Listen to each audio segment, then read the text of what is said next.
మాట్లాడుతున్నారు ఒకసారి లైవ్ లో digitalpolicing.gov.in అనేసి మీరందరూ చెక్ చేసుకోండి. తెలియకపోతే ట్రైనింగ్స్ వాళ్ళు తీసుకోవాలి. డిజిటల్ పోలీసింగ్ అనేది ఇండియన్ గవర్నమెంట్ చట్టాలు వచ్చిన తర్వాత హైబ్రిడ్ సిస్టమ్ అనేది మొదలైంది. అలానే అక్యూజ్ని కూడా వర్చువల్ మోడ్ లో తీసుకోండి అని చెప్పేసి చాలా సందర్భాల్లో చెప్పింది. కాబట్టి కొన్ని సర్కమ్స్టాన్సెస్ లో మేము కూడా అదే హైబ్రిడ్ సిస్టమ్ అమలు చేయండి. ఎందుకంటే ఇన్వెస్టిగేషన్ డిలే అవ్వకుండా మీకు ఇన్వెస్టిగేషన్ త్వరగా కావాలనుకున్నప్పుడు ఖచ్చితంగా మీరు ప్రెసెన్స్ అనేది మీకు ఆన్లైన్ లో కూడా దొరుకుతుంది. ప్రీ షెడ్యూల్ అయిపోయింది కాబట్టి అని ఆ మోడ్ ని మేము మీరు అడాప్ట్ చేసుకోండి, ఎక్సర్సైజ్ చేయండి అని చెప్పేసి కోరున్నాము.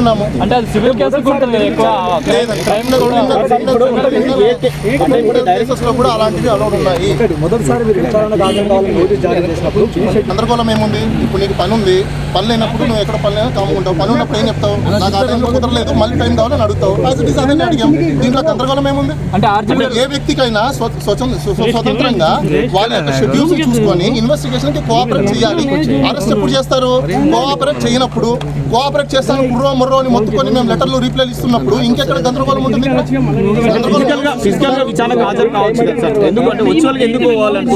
మీరందరూ మీ మీడియా అందరికీ నేను కోరేది ఒకటే, ప్రజలకు మీరు కూడా చెప్పండి.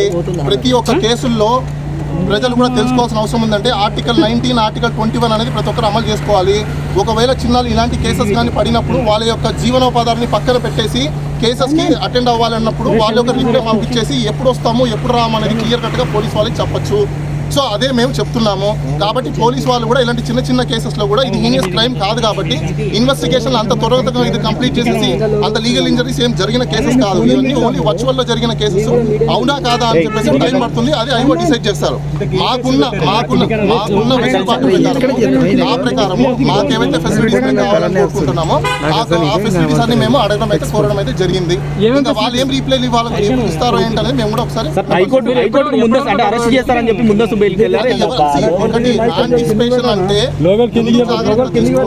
ఎవరైనా తీసుకుంటారు. కాబట్టి అదే విధంగా మేము కూడా ముందస్తు జాగ్రత్తలు మేము కూడా తీసుకుంటున్నాం. ఎందుకంటే పోలీసు వాళ్ళు ఎవరు ఇంకో విషయం, ఇప్పుడు ఇక్కడికి ఆంధ్ర పోలీసు వాళ్ళు వచ్చున్నారు.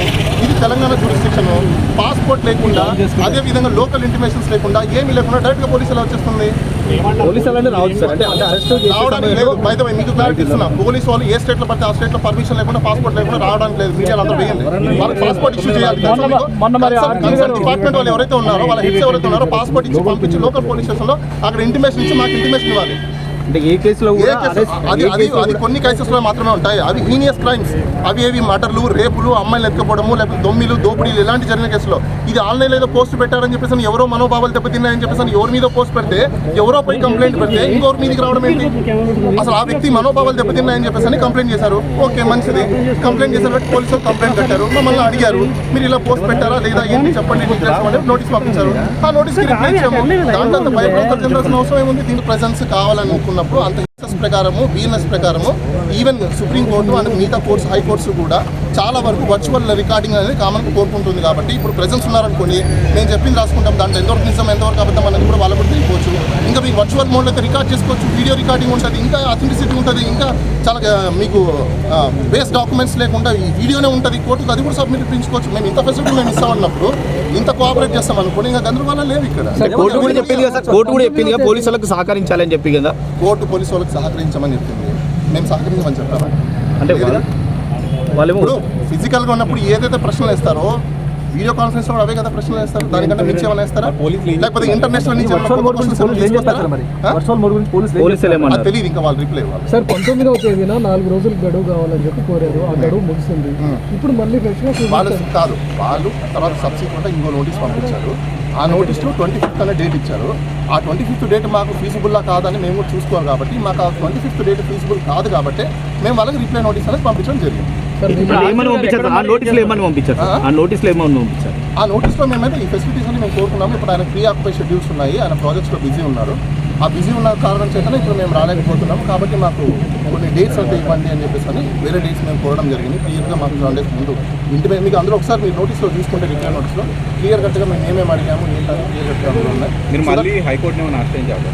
సో వాళ్ళ ఆన్సర్ ఇవ్వకుండా ఎక్కడ ఉన్నారు, ఏం చేస్తున్నారు? ఆయన బిజీగా ఉన్నారు, ప్రాజెక్ట్స్లో బిజీగా ఉన్నారు. సార్ ఇప్పుడు ఏపీ పోలీసులు తెలంగాణ పోలీసులు తీసుకుంటున్నారు. వాళ్ళు ఎవరు ఏం తీసుకున్నా ఇందులో అరెస్ట్ చేసేంత అఫెన్సెస్ కావు. దీంట్లో అరెస్ట్ చేయడానికి లేదు. ఫస్ట్ పాయింట్ వాళ్ళు ప్రొసీజర్ ఫాలో అయినా కూడా మీకు ఈవెన్ కోర్టులో ప్రొడ్యూస్ చేయాలన్నా కూడా ఎందుకు అరెస్ట్ చేస్తున్నారని ఆన్సర్ చెప్పాలి. వాళ్ళు ఎప్పుడు అరెస్ట్ చేస్తారు జనరల్గా మీరే చెప్పండి. కోఆపరేట్ చేయనప్పుడు, అవునా?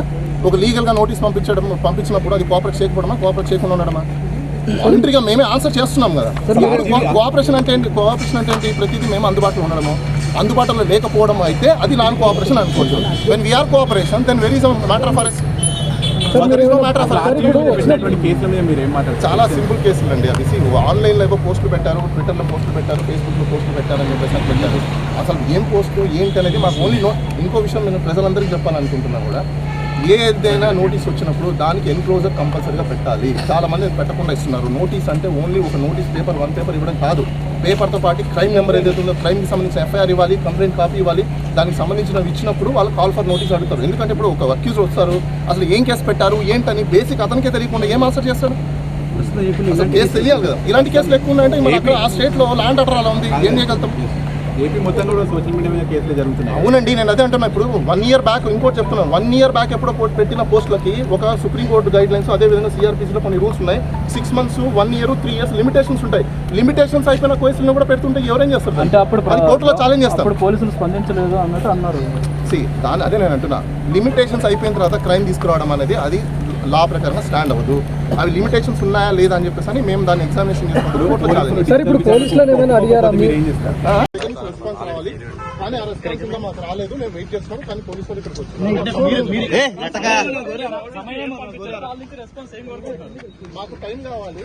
అలానే ఫిజికల్ గా ప్రెసెన్స్ అవసరం లేదు. ఇప్పుడు డిజిటల్ ఇండియా వచ్చింది కాబట్టి, డిజిటల్ పోలీసింగ్ కూడా వచ్చింది కాబట్టి వర్చువల్ మోడ్ లో మాకు ఇవ్వండి. మేము వర్చువల్ లో మీకు ఇన్వెస్టిగేషన్ కి కోఆపరేట్ చేస్తామని చెప్పారు.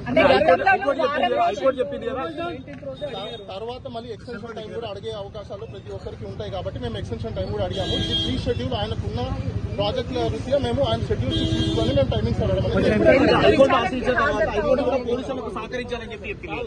హైకోర్టులో ఆశ్రయించినట్టు తెలుస్తుంది. హైకోర్టు ఆశ్రయించిన తర్వాత పోలీసులు కూడా సహకరించాలి అని చెప్పి హైకోర్టు ఆదేశాలు ఇచ్చింది కదా. హైకోర్టుకు సహకరించాము. హైకోర్టుకి ఆశ్రయిస్తే ఇంకా బెయిల్ అప్లికేషన్ సంబంధించిన రేపు వాదనలు ఉంటాయి. క్వాష్ పిటిషన్ కూడా మేము ఫైల్ చేస్తాము. అది కూడా హీరింగ్ క్వాష్ కొట్టేలేదు. అదే మీకు చాలా మంది తెలియదండి, క్వాష్ కొట్టలేదు. క్వాష్ కి ఇన్స్ట్రక్షన్స్ కి నోటీస్ కి పంపించింది. వాళ్ళ సైడ్ నుంచి కౌంటర్లు దాఖలా చేయాలి. దాన్ని కొట్టడం అన్నారు. దాన్ని కౌంటర్ వేసిన తర్వాత ఫైనల్ గా హీరింగ్ చేసి అసలు ఈ కేసు నిలబడతాదా లేదా అని చెప్పి తర్వాత చెప్తారు.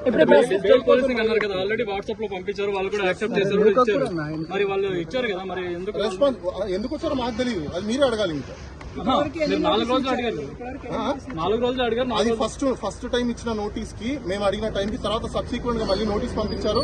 దానికి కూడా మేము ఆన్సర్ ఇచ్చాము. స్పీడ్ పోస్టులు కూడా పంపిస్తున్నాము. అలానే వాళ్ళకి వాట్సాప్ లో కూడా షేర్ చేస్తాము. ఎస్పీకి పంపించాము, డిఎస్పీకి పంపించాము, అలానే ఎస్పీకి సంబంధించిన సీసీ వాళ్ళకి పంపించాము, ఎస్ఎస్ఓకి పంపించాము. అదే విధంగా ఎవరికి సర్కిల్ విచారణకు హాజరయ్యే అవకాశం ఉంది. ఒకటి థర్డ్ డిగ్రీ ఎవరు ప్రయోగించినా వాళ్ళ మీద కూడా క్రిమినల్ ప్రాసిక్యూషన్ అవుతుంది. అందులో చూసి ఆర్జీవి గారు భయపడేంత సినిమా లేదు. ఎవరు కూడా ఈ రోజు పోలీసు వాళ్ళు వీఐపీ స్టేటస్ లో ఉన్న వ్యక్తులను తీసుకెళ్లి థర్డ్ డిగ్రీ ప్రయోగిస్తే ఎవరు కూడా చూస్తూ ఊరుకోరు. మేము కూడా కన్సర్న్ కాంపిటెంట్ అథారిటీకి మేము కూడా అప్రోచ్ అవుతాము. అంటే గత ప్రభుత్వంలో ప్రయోగించారు కదా, ఒక ఎంపీ మీద ప్రయోగించారు కదా. గత ప్రభుత్వంలో ప్రయోగించారనేది ఎవరికి తెలియదు. సార్ మీరు టైం అడిగింది అంటే ఎప్పుడు టైం అడిగారు, ఎప్పుడు విచారణకు వచ్చే అవకాశాలు ఉంది.